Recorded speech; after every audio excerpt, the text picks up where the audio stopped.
Thanks. Thank you guys.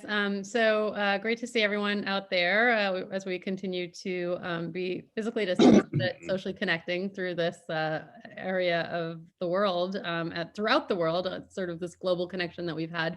So I'm excited today to bring a colleague from the East Coast, Dr. Rich, and he has been a fabulous speaker. I actually noted how clear he was and some of the content that he gave at the movement disorders meeting that we just had a few months ago. I was just so impressed. I actually sent him an email and he was kind enough to take an hour of his time to chat about his interests and sort of, was generous to spend the time with us today for an hour talking about some important things that he wanted to bring attention to, which are around, what happens if a Parkinson's patient gets hospitalized? What are the types of things that we need to know?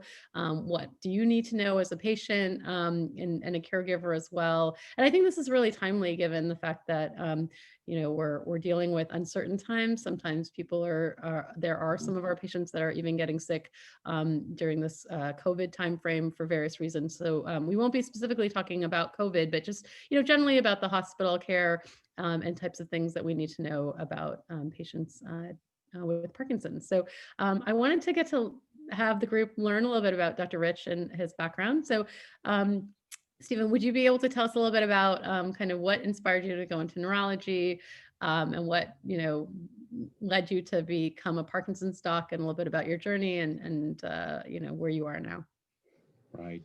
Well, when I was in medical school, I was very interested in the brain, and I really liked the neurological examination and how you could just spend time talking to someone about their symptoms and examining someone carefully, and then most of the time reach a diagnosis without having to do a lot of fancy testing. That approach appealed to me.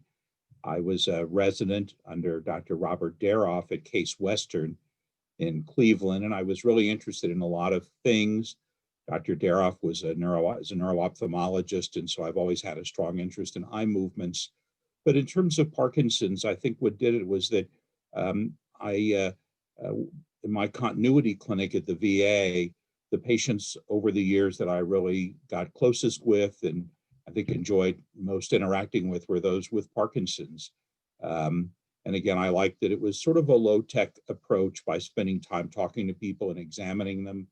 And I liked the idea that these were long-term relationships, which was important to me. And so from there, I did a fellowship at Johns Hopkins under Dr. Malin DeLong. And from there, I stayed on the faculty at Johns Hopkins for 15 years. And then it was offered the opportunity to move to the University of Maryland, which is about a mile away. That's when Dr. William Weiner, some of you may know his name from the University of Maryland, and then he became chairman here at the University of Maryland. And so that's where I've been ever since. And I spend most of my time seeing patients with Parkinson's and related disorders and doing clinical research. And I've always been very interested in educating others, medical students, residents, other physicians about movement disorders. And I'm interested in other things as well, particularly dizziness and gait disorders. Still have a strong interest in general neurology and eye movements. And I'm actually very interested in the history of neurology. So that's all of me in about 1 minute.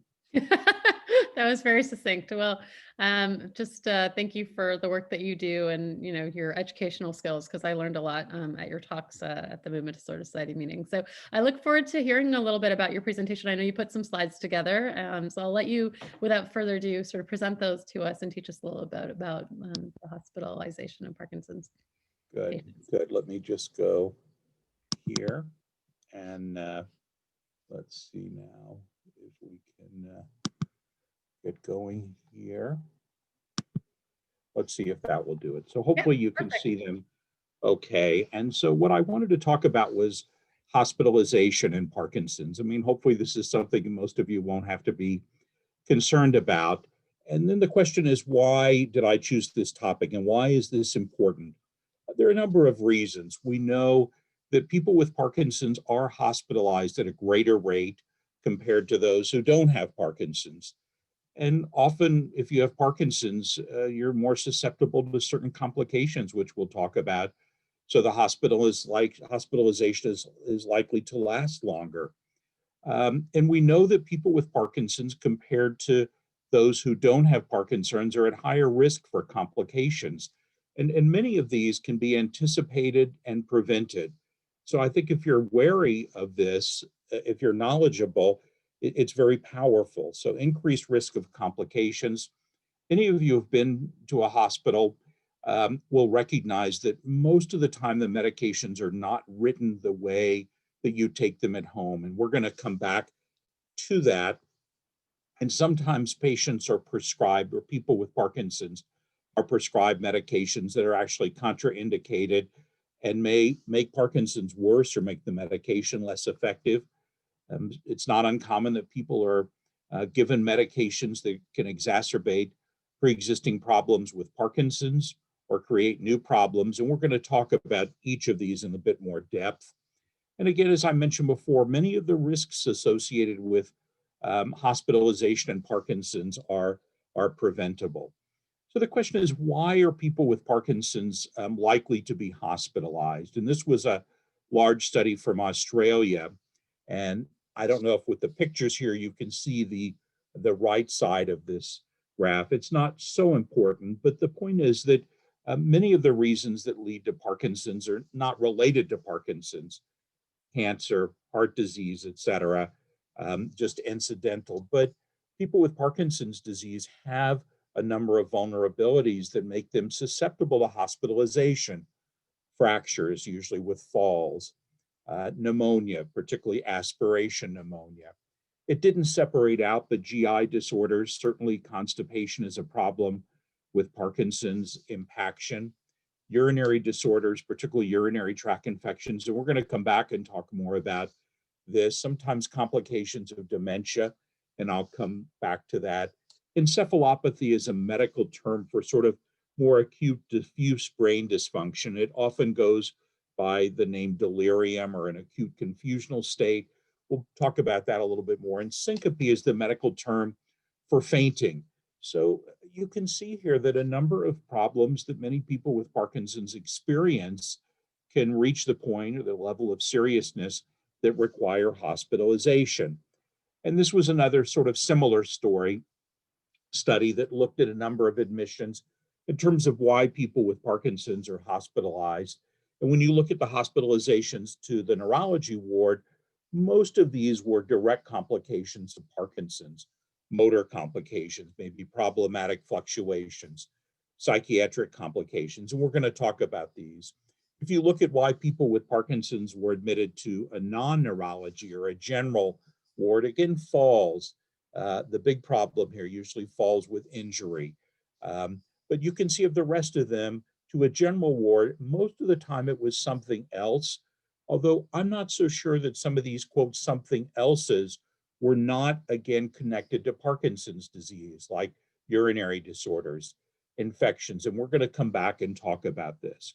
So the fact is that if you look at the main reason why someone with Parkinson's has to be in the hospital, it's generally from the complication of a fall.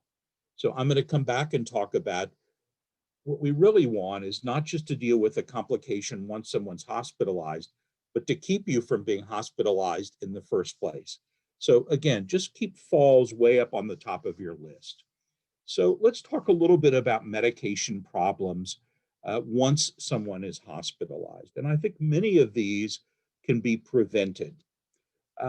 First, we all know that many people with Parkinson's end up taking a fair amount of medication for Parkinson's, 2 or 3 or 4 medications, and that particularly with levodopa, the timing of the medication is very important. And that's key because there aren't too many medical conditions where the timing is really key. In most other conditions, a few hours here or there, a blood pressure medicine, a cholesterol medicine is not going to make much of a difference.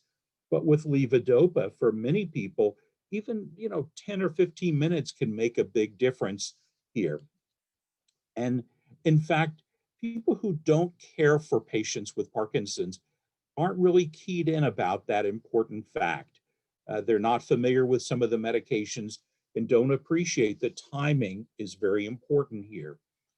Oftentimes there can be confusion, and this is not so surprising because there are a lot of different formulations of the main drug, which is carbidopa levodopa. So in other words, taking 2 of the immediate release carbidopa, levodopa 25-100 is not the same as taking 1 carbidopa, levodopa ER. So these are not interchangeable, and many people don't have a good idea about some of these discrepancies here. Some of the other problems with medications, it's very important that medications for Parkinson's not be stopped abruptly. If you're not able to take things by mouth, many times you may have to have a feeding tube or a nasogastric tube to continue getting medications. But there can be, it's rare, but there can be a complication of stopping medications for Parkinson's abruptly. There can be some adverse interactions between medications. Metoclopramide is an older drug for nausea. Fortunately, it's not used as much today, but metoclopramide and some of the other drugs for nausea work by blocking dopamine. Well, if you think about it, that's the worst thing you would want to do in someone taking a medication to replace the deficiency of dopamine. Furthermore, there can be some interactions with some of the Parkinson's medications. They're uncommon. The main one to be aware of is if you are taking an MAOB inhibitor, that stands for monoamine oxidase inhibitor, the type B. People with Parkinson's should not be on the type A, and that rarely would happen. But if you are on one of these, rasagiline, selegiline, sulfonamide, they can have an adverse interaction with certain opioid analgesics. Meperidine is Demerol, tramadol, or methadone. Other narcotics, including codeine, would be okay. So just be aware of other medications that might be started in the hospital that could create a problem. And in general, particularly as people with Parkinson's get more advanced, they tend to be more sensitive to the side effects of medications here. And this can cause delirium, confusion, and I'm going to come back and talk about that because I think that's the most common complication of hospitalization. Medications can cause hallucinations and delusions, sleepiness or insomnia. These are when drugs are added in the hospital. Orthostatic hypotension is the medical term, and we're going to come back to this for low blood pressure with standing. Certain medications are known to increase the risk of falling, like benzodiazepines, the Valium types of drugs. Now, many people with Parkinson's take, for instance, clonazepam at night if there's what's called a REM sleep behavioral disorder, and that's okay.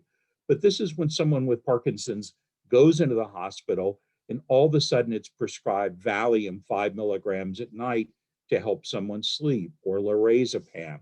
Again, people with Parkinson's are more susceptible to the side effects of these medications. So the question is how to avoid some of these problems here. The very first thing is just to be aware that these problems happen. I think most people, and hopefully most of the time it's justified, trust that their physicians are going to do the right thing and are knowledgeable. But the fact is that that's not always the case, and particularly with Parkinson's medications. So you can't be passive in this regard. You've got to be an active participant, a team player with your doctor about the medications in the hospital. Don't assume everything is going to be written down correctly. Check. In other words, if you're taking your carbidopa, levodopa at 8, 11, 2, 5, and 8, it may not be written that way in the hospital in the orders. Good communication is the key. I think it's the key to most all effective human interactions, but particularly with the doctor-patient relationship, and especially in the hospital. Make sure to bring a list of your medications with you. And of course, if it's an emergency, you might not have a chance, but ideally, even your medications with you to the hospital, because the hospital may not have certain medications on their formulary. It might take a day or two to order them. So you have to bring in a list of what you're taking and what time, and go over who writes those initial orders to make sure that they get it correct. I'm going to come back to preparation for the hospital in a moment, but keep this list with you in your wallet or your purse, just in case it's an emergency and you don't have a chance to get back home. When the medications are written, make sure that you review the orders with the physician or the nurse and keep track of them, what they're bringing to you, what time, what new medications are ordered. Ask questions. That's key. And it's very important when you're hospitalized that the physician, the nurses, others who are caring for you, minimize adding new medications indiscriminately. So the key thing is you have to ask, what is this medication? What's it for, etc. Sometimes things are written indiscriminately, and I think there's a tendency to over-medicate people, particularly older people who are more vulnerable here. Um, it's really important when you go to the ED, certainly when you're hospitalized, to get your neurologist who's ever involved with your Parkinson's, the nurse practitioner, the nurse involved at the very beginning of the hospitalization. And ideally, your caregiver for your Parkinson's should be in touch with the people who are caring for you in the hospital. Um, Ideally, it should be the same hospital where your neurologist works, so he or she can follow you along. If it's not, then the neurologist should be in touch with the neurologist on staff there. If it's going to be a day in the hospital for an elective procedure, it's not necessary. But if you're truly ill and it's going to be a while, it's really important to have the neurological oversight here. Um, this is a very nice paper. It was written in 2011. I'm sure there's been some update, but I still think it's important. And I'd like to kind of paraphrase from this a little bit. It talks about management of some of the problems in the hospital here.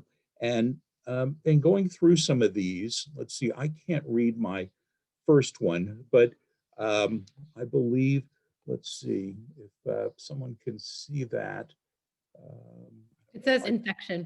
Infection. Okay, there we go. So let's talk about infection.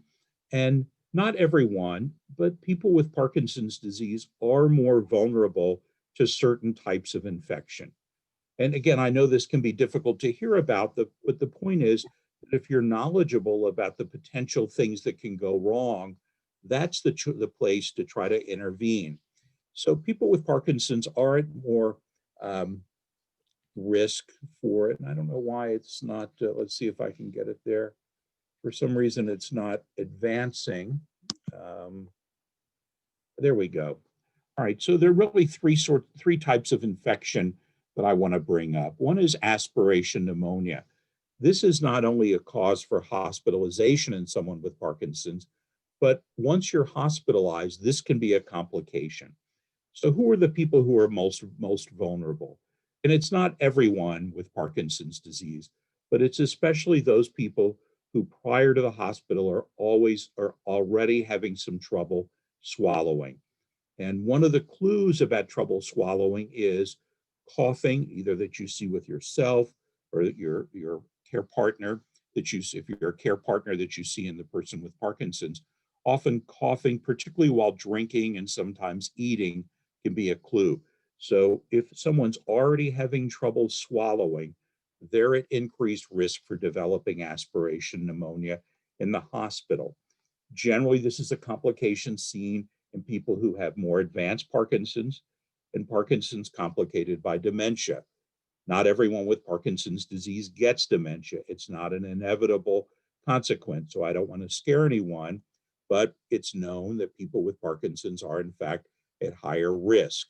So the more advanced person with Parkinson's, if someone is having trouble managing their secretions, so a gurgly voice or drooling, that's someone who is also at risk for difficulty swallowing. And maybe I should go back.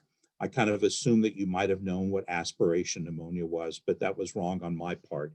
Aspiration pneumonia is when contents that were supposed to go down the esophagus into the stomach, food, liquid, saliva, mistakenly, because of weakness about the throat, the swallowing mechanism, go down to the lungs instead. Difficulty speaking or dysarthria can be a clue that someone's at risk for aspiration pneumonia. If there's prolonged immobilization during the hospitalization, that's a risk. And people with delirium, we're going to come back and talk about that, but confusion are also a risk because they may end up eating things that are not really appropriate for them. So early in the hospitalization, if there have been any of these things prior to the hospitalization, it's really key to be evaluated by the speech therapist and to get a dietary evaluation to try to prevent aspiration pneumonia. Urinary tract infections are common in people with Parkinson's in the hospital, and especially people who have pre-existing bladder problems before the hospitalization. And certainly if you have a urinary catheter in place during the hospitalization, it's best to try to get that out as soon as possible. And pressure ulcers generally shouldn't develop when someone's in the hospital. That is a decubitus ulcer from being in one position too long. And the key thing there, like with so many of these, is to recognize the vulnerable person. It's often someone who's immobilized, who can't move easily on their own, often someone who is nutritionally depleted, who's at risk for getting a pressure ulcer. The next complication, which I think is the most common in people with Parkinson's, and I do want to reassure many of you that most people with Parkinson's who go in the hospital, things go okay, all right? But the fact is that you are at higher risk and you need to know about that. But I don't want you to think that every time you're going to go in the hospital, it's going to be this disastrous, this disaster. Usually it's not. But the most common complication is what's called delirium.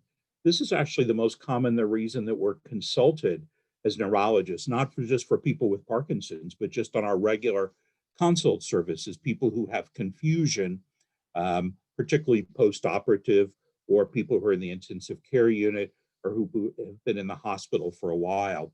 So delirium is also called an acute confusional state or an encephalopathy.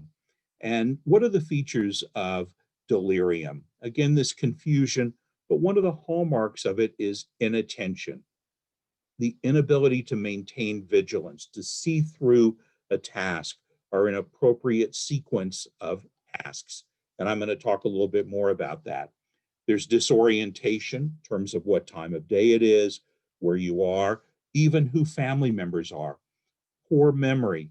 While people are delirious, they're not laying down new memories. There can be agitation. Someone who was never agitated like this can become very aggressive, sometimes pulling out tubes, and this is often intermixed with lethargy. There may be hallucinations or delusions, even in someone who didn't have them before. There can be inappropriate behavior, something that the person would have never done before, cursing, for instance. There's often impaired sleep-wake cycle when people are delirious. So they tend to sleep most of the day and then are up at night, often confused at night, sometimes called sundowning. Um, Interesting because physicians, not so much neurologists, but many physicians do not do a good job of recognizing who's delirious because sometimes it can be rather mild. So there are two tests that I find very helpful, just a very quick test that you can even do on your spouse, etc., friends there. So two things that I think are helpful. One, asking the time of day, because how do we know what time of day it is? Well, we've laid down sequential memories. I mean, I remembered what time I was supposed to give this talk today. People who are delirious aren't laying down new memories. Most people know the time of day within about an hour. So if someone's way off about the time of day, that's a clue about delirium. And you can test this yourself in a loved one who's in the hospital, and also asking someone to say the months of the year backwards, um, because people who have delirium and this impaired vigilance can't maintain this train of thought. So it's often the physicians do not do a good job of recognizing delirium. But I would ask your loved one or your family member, what time of day is it now, and to say the months of the year backwards. And if they can do that, you're reassured. But if they can't, you really need to be in touch with the physician, the nurses, et cetera, and express your concern. So delirium, and this is very common. It's estimated that about 40% of people at the hospital at any one time, not Parkinson's patients, but everyone, and it's generally an older person, is delirious. And it's often of a mild degree. It's usually multifactorial. I have what I teach the resident is the rule of five. that there are always at least 5 reasons why someone is delirious. And then I always quiz them. I say, what if you find 4? You got to go back and find at least 1. If you just find 3, you got to go back and find at least 2. And it's usually a series of relatively minor insults that add together to create more than its usual sum. So infection, dehydration, very common, medications, a new environment, electrolyte abnormalities, a little low sodium, for instance, blood loss like after surgery, low oxygen, impaired nutrition or vitamin deficiency. So these are all things that we can recognize, treat, and ideally prevent. So if someone is delirious, and here I'm generally talking to the caregivers, reassurance to the patient, care in the family and education. The patient may have a hallucination and think that they're going crazy. Reassure them that this is something that's normal and it will pass. This is transient. It tends to wax and wane, but almost always improves. And generally people get back to their baseline, but it can take some time. So in the morning, someone may be fine, and then the afternoon, they're quite confused, and that shouldn't throw you. Minimize medications. That's really important. Keep a regular sleep-wake cycle. People with delirium tend to sleep throughout the day and then are awake at night. Have family members or a sitter available, and really the doctor should be minimizing sedatives. Let's talk a little bit about falls in the hospital. And again, remember that falls with injuries are the most common reason for someone with Parkinson's getting there. It's not an elective procedure, obviously. But once people are in the hospital, they're still at risk for falls, and we really want to prevent this. And these generally tend to happen in people who were at risk for falling before they came in the hospitalization. So we know that the greatest predictor of having a fall in Parkinson's is having had a fall. So even if you weren't admitted for a fall, if you've had a fall previously, you're at risk here, particularly those who have been immobilized for a while or in their intensive care unit for a while where there can be weakness. Falls can be due to low blood pressure, so standing up and getting lightheaded or faint. People who are delirious may fall. They may do something inappropriate, like try to climb over the bed rails or go to the bathroom without assistance. The staff, a good staff, should recognize someone who is a fall risk. Early use of physical therapy and occupational therapy in the hospitalization is key.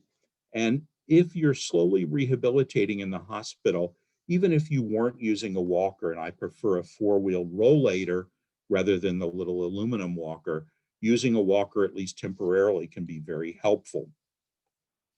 The next problem that we encounter in the hospital, and just with Parkinson's regularly, is what's called orthostatic hypotension. And this is a drop in blood pressure with standing.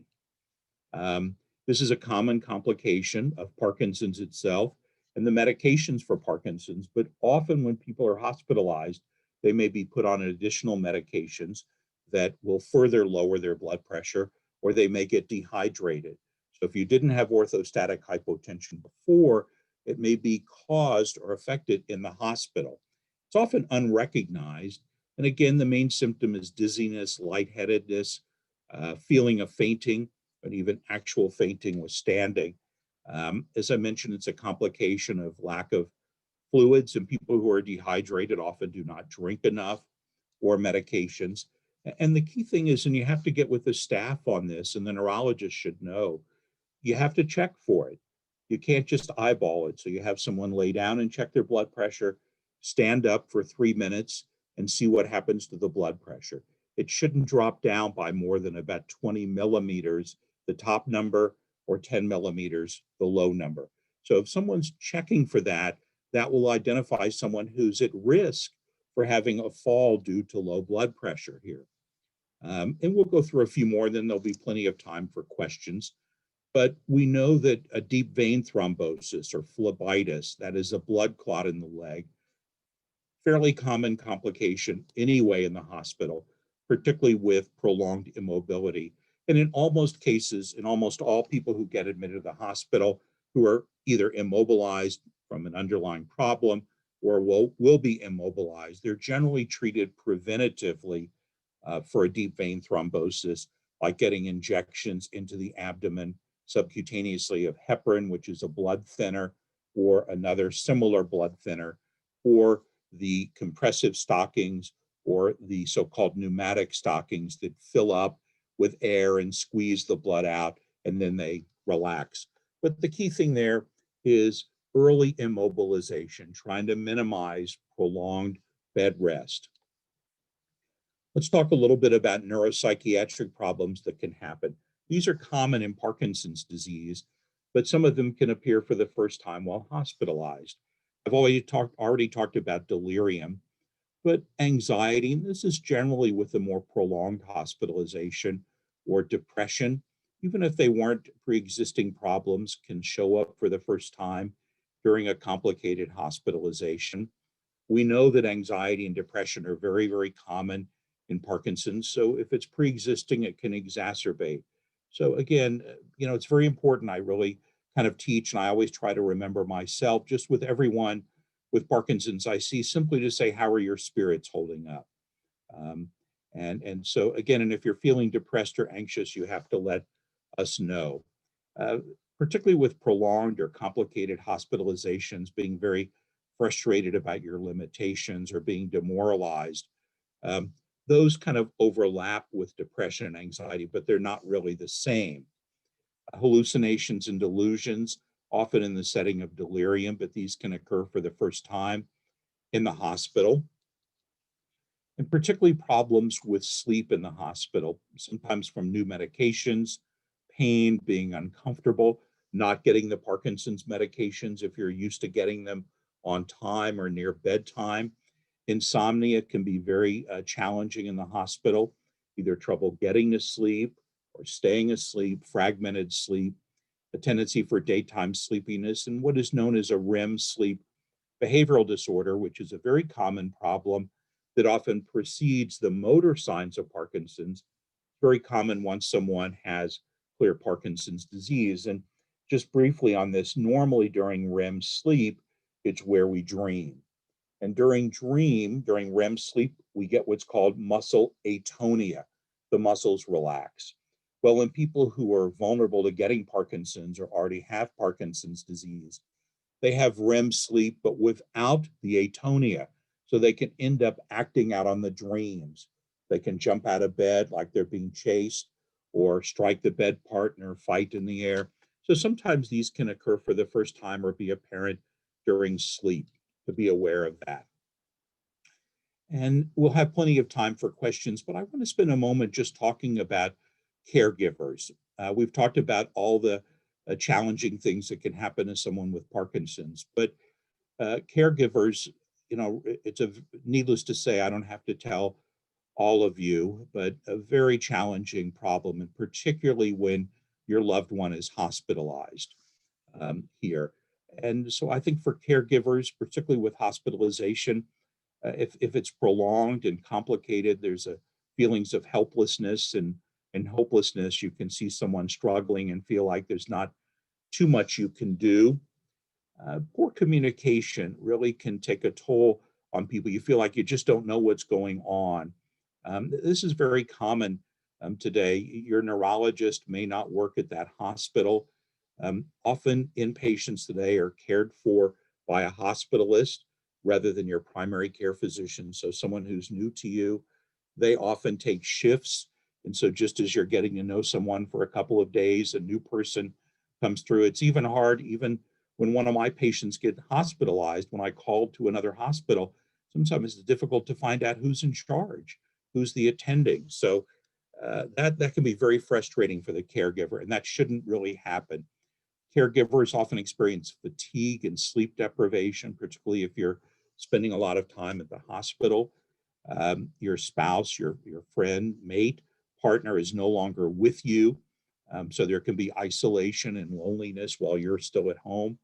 There's often added responsibility, taking care of things that normally your spouse took care of. Maybe it was the finances or the shopping, whatever it is. And there can be feelings of guilt too, that maybe you didn't do enough, or maybe you're not doing enough, which I think is probably not the case. So I just want to point out that for the caregiver, it can be challenging. If you've had deep brain stimulation, you need to inform the care team, make sure you can bring your control device, let the team know, make sure that your neurologist or your DBS nurse is right on top of things that may have to be turned off. You might have to do some special settings, et cetera, to get into certain types of scans, or if you're having surgery. So these are just a few take-home messages for the hospitalization in Parkinson's. And I want to emphasize that most people do okay. Come in, get their problem taken care of, go home, get better, but not always. And it's those not alwayses that we want to talk about. So the key thing is try not to get into the hospital in the first place. So to go back to one of the early couple of studies, again, it falls with an injury that's most likely going to land someone with Parkinson's in the hospital. So anything that can be done to reduce the risk of a fall. Preventing aspiration pneumonia. Look who's vulnerable. People who are having trouble swallowing, drooling, people who have significant problems talking should be seen by a speech and swallowing therapist about what to eat and how to eat. So those are some ways to avoid it. Trying to avoid getting a urinary tract infection, not something that you can necessarily do on your own, but if you're having problems with the bladder, make sure that you get a urologist in early, stay well hydrated. Early intervention, if someone is an outpatient getting confused, starting to have hallucinations and delusions, that's someone who's at risk for having them escalate. So that's the time you really need to be in touch with your neurologist. Careful review of medications, make sure there's not an illness or a medical problem contributing to that. And we know that people who have more advanced Parkinson's or Parkinson's complicated by dementia are at increased risk for the types of problems that land someone with Parkinson's in the hospital. And they're also more vulnerable for complications once being hospitalized. So preventing hospitalization is the key. And really, I think as always, good communication with your caregiver is really necessary throughout. A few more take-home medications. Again, that medication list, make sure the medications are written correctly. Careful scrutiny of what you're being given in the hospital, or if it's your loved one, checking make sure they're getting here. We've talked about the complications here, and since we know what the complications are, that's an opportunity to prevent them. So making sure that someone's getting prevention for DBT, early mobilization, the speech, the swallowing therapist, PT and OT, trying to prevent these complications is really key. Early and ongoing involvement with your neurologist. And today with telemedicine, that's even easier to do from the hospital. So even if your neurologist doesn't come to that hospital, you still should be able to be in touch, the neurologist or their extender, the nurse here. For the caregivers, trying to be at the hospital as much as possible. And if it's a prolonged and complicated hospitalization, take notes about what happens. Sometimes physicians, particularly with all this change, can forget that someone's already had this or had a bad reaction to that drug. Don't be afraid to ask questions. That's really key. Some people are kind of intimidated by the physician, which if you have good relationships, that should not be the case. But don't be afraid to ask questions. Why is my husband, my wife getting this? Why am I getting this? What's the indication? Why didn't I get my medication on time? You have to be your best advocate here. This is from a good colleague and friend, Dr. Stephen Grill. A few things, and he mentioned having, and the National Parkinson's Foundation, et cetera, has mentioned having a bag available so that if you do have to go to the hospitalization, urgently, some of your medications there. I didn't talk about it today, but ideally in the hospitalization, having a living will. Hopefully you won't need it, but we always have to be prepared that things can go in a bad direction. So if it gets to the point of possibly being a life-threatening complication or the need for ventilation or artificial nutrition, everyone needs to know what your desires were, and again, having your medications with you. The very last slide, I thought I would just mention just briefly about COVID, because this is on everyone's mind here. And I took this from the Movement Disorder Society website. This was published recently. And really, we don't have a lot of good information in terms of advising people with Parkinson's whether you can or should be doing things extra. So, kind of what they concluded most recently, we just don't have enough evidence to say that people with Parkinson's are at higher risk for getting COVID. Certainly, most people with Parkinson's are in the older age group, so we know that that's a risk. And we do know that certain comorbid conditions, diabetes, hypertension, et cetera, make you at higher risk. So we just don't know for sure that Parkinson's is a higher risk. And here, we really don't know that having Parkinson's leads to a worse outcome from COVID. But again, we've talked about the problems in the hospitalization. So again, we really don't have enough information right now, but the key thing is to just follow all the guidelines that are out there in terms of interactions with others, masking, hand washing, et cetera. All right, well, listen, I want to leave some time for questions, and I hope that was helpful, and I hope it wasn't a frightening talk to No, those, because I that do was, want to that was emphasize that awesome. most people come in the hospital, do okay, go home, and they're all right. And we want to make sure that that is the case. No, that was perfect. I think it was very clear, a lot of great points. I love, some of the things about bringing your medication list in and even bringing the medicines in. I think people in the chat have been talking Important, about yeah. how sometimes they've been in a situation where they only tolerate a certain brand of, levodopa preparation. So if there's certain things that are, harder to get in terms of your pills, like you mentioned, some of the newer medications or certain things that you only tolerate due to allergies or other issues, then definitely bring your pills in, I think. And you can just, tell the doctors that you have your pills from outside the hospital, and then they can try to get the pharmacist to work with the staff to be able to dispense those. But important, certainly not to be taking your own pills at the bedside. There was a question here about whether a caregiver at the bedside, let's say at the hospital, can give the medications if they aren't being given on time. What would you say to that? Yeah, you'd have to discuss that with the care team there. In general, hospitals are not very keen for that to happen because they're ultimately responsible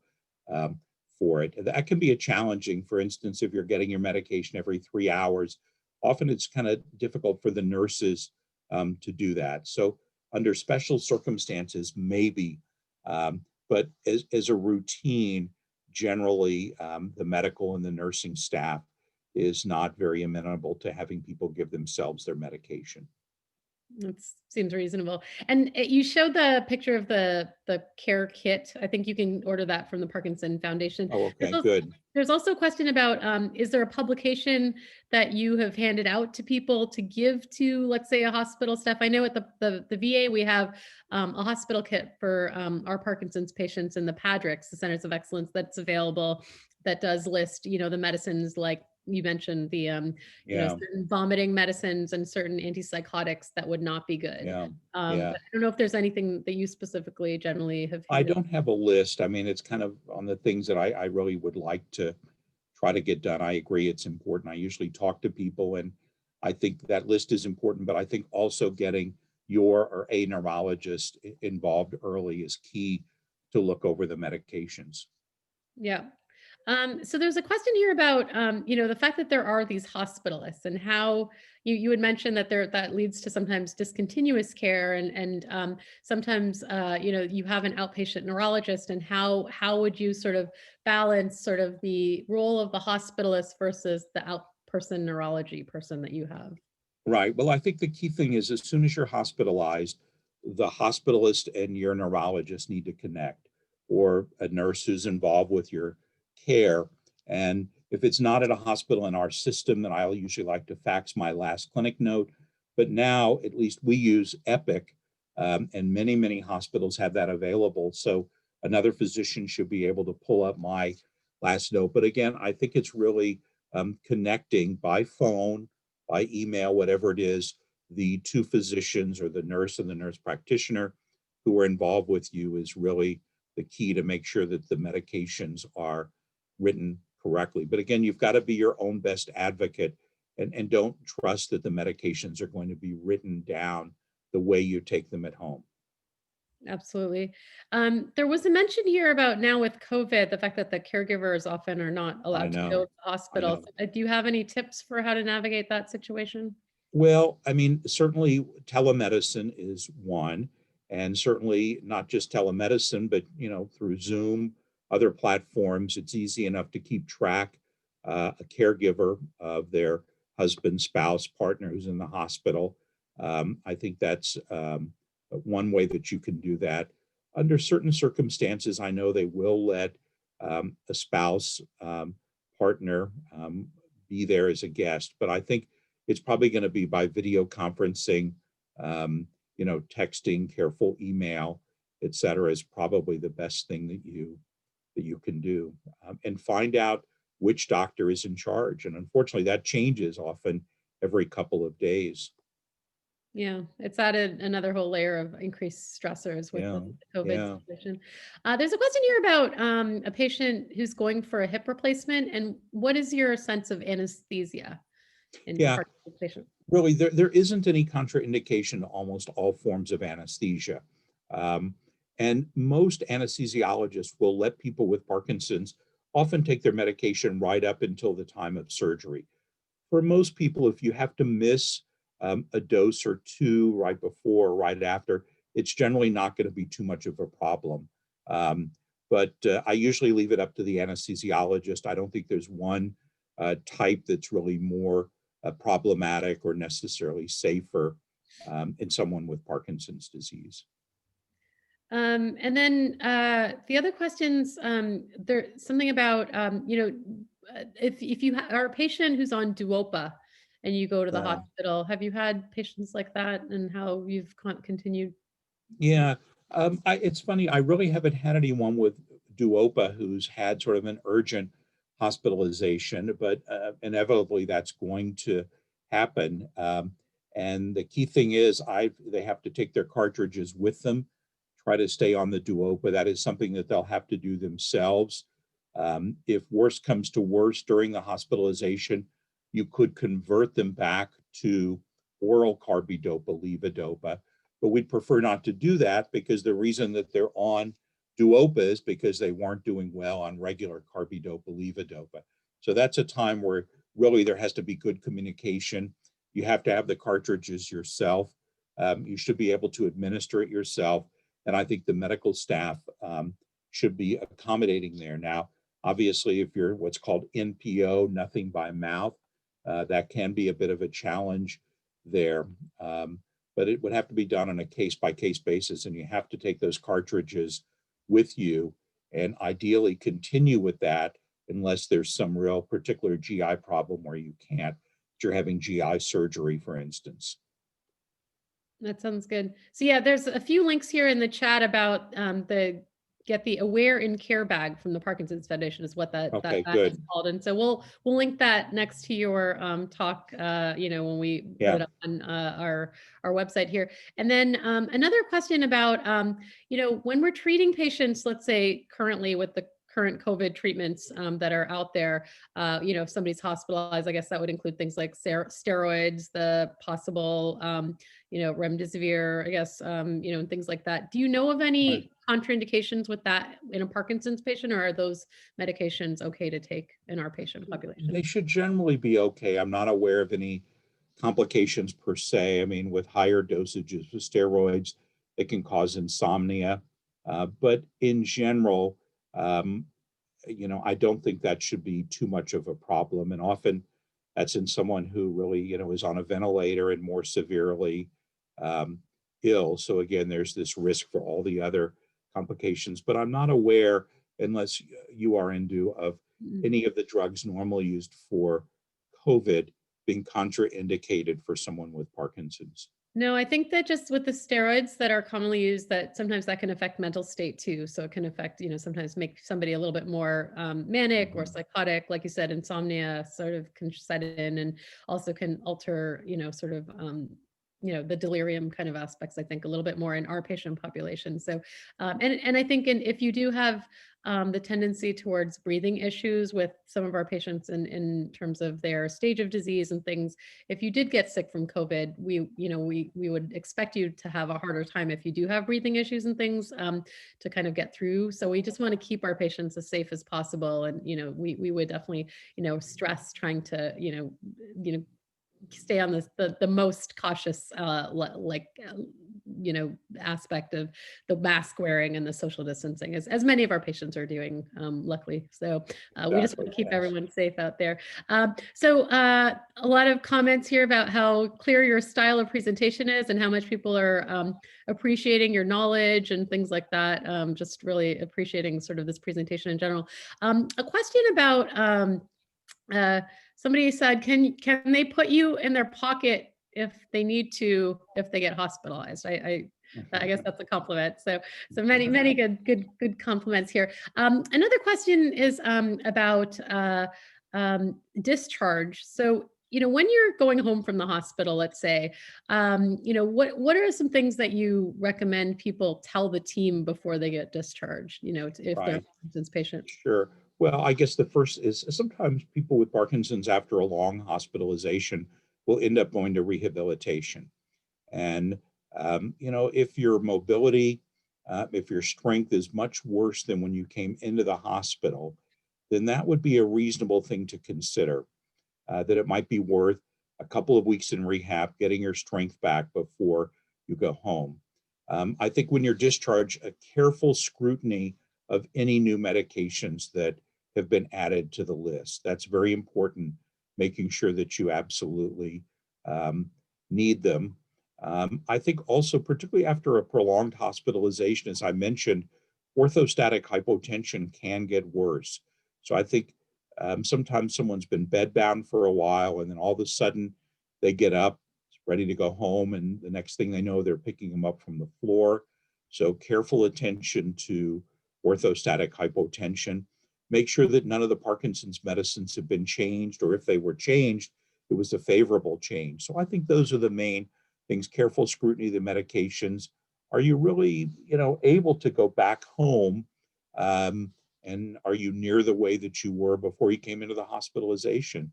Or would a few weeks in rehab ultimately be better for you? Also, if you need any new equipment, a raised toilet seat, a walker, other things around the home. If you are in fact weakened, but you think that you can manage with care at home, look carefully at what's needed. I think speaking to the occupational therapist, the physical therapist, can be very helpful in that regard. They're usually very insightful about what someone can and can't do.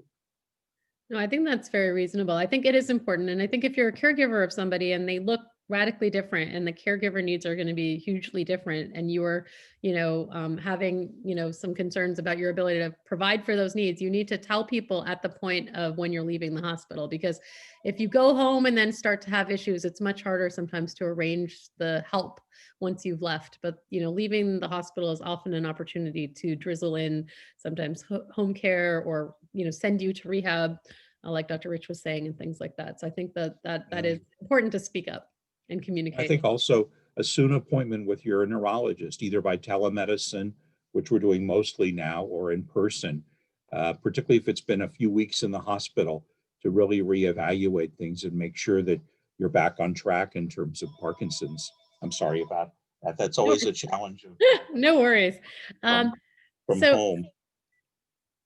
no worries. So, and I love the point that you made about the advanced care plan too. I think we all need to sort of take that document out, look at it. Does it make sense for your current situation? Make sure that people understand what your plans are and, what your hopes are. And we've done a few videos on this series that I would refer people back to, understand a little bit more about that. Cause I do think that that is so important that everyone, is understanding. Even when you go to the hospital, you can present that document if you have, some certain things documented there. So people know what your wishes are so that they can be followed. So I think that's great.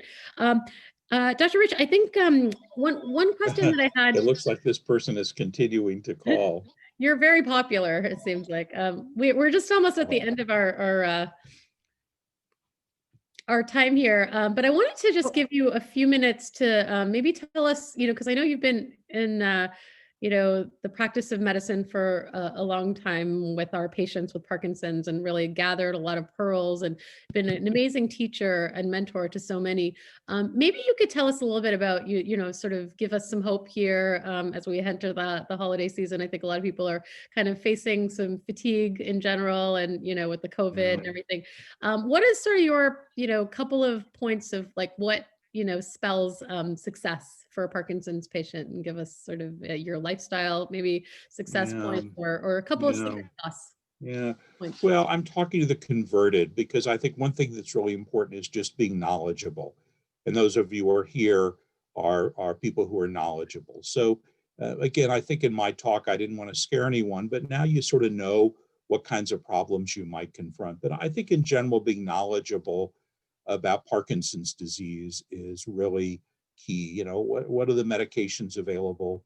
That's one. I think staying really active is key, and that's easier said than done. And I think I appreciate that. Just really being careful about the COVID restrictions. None of us like those. Hopefully, this won't be too much longer here.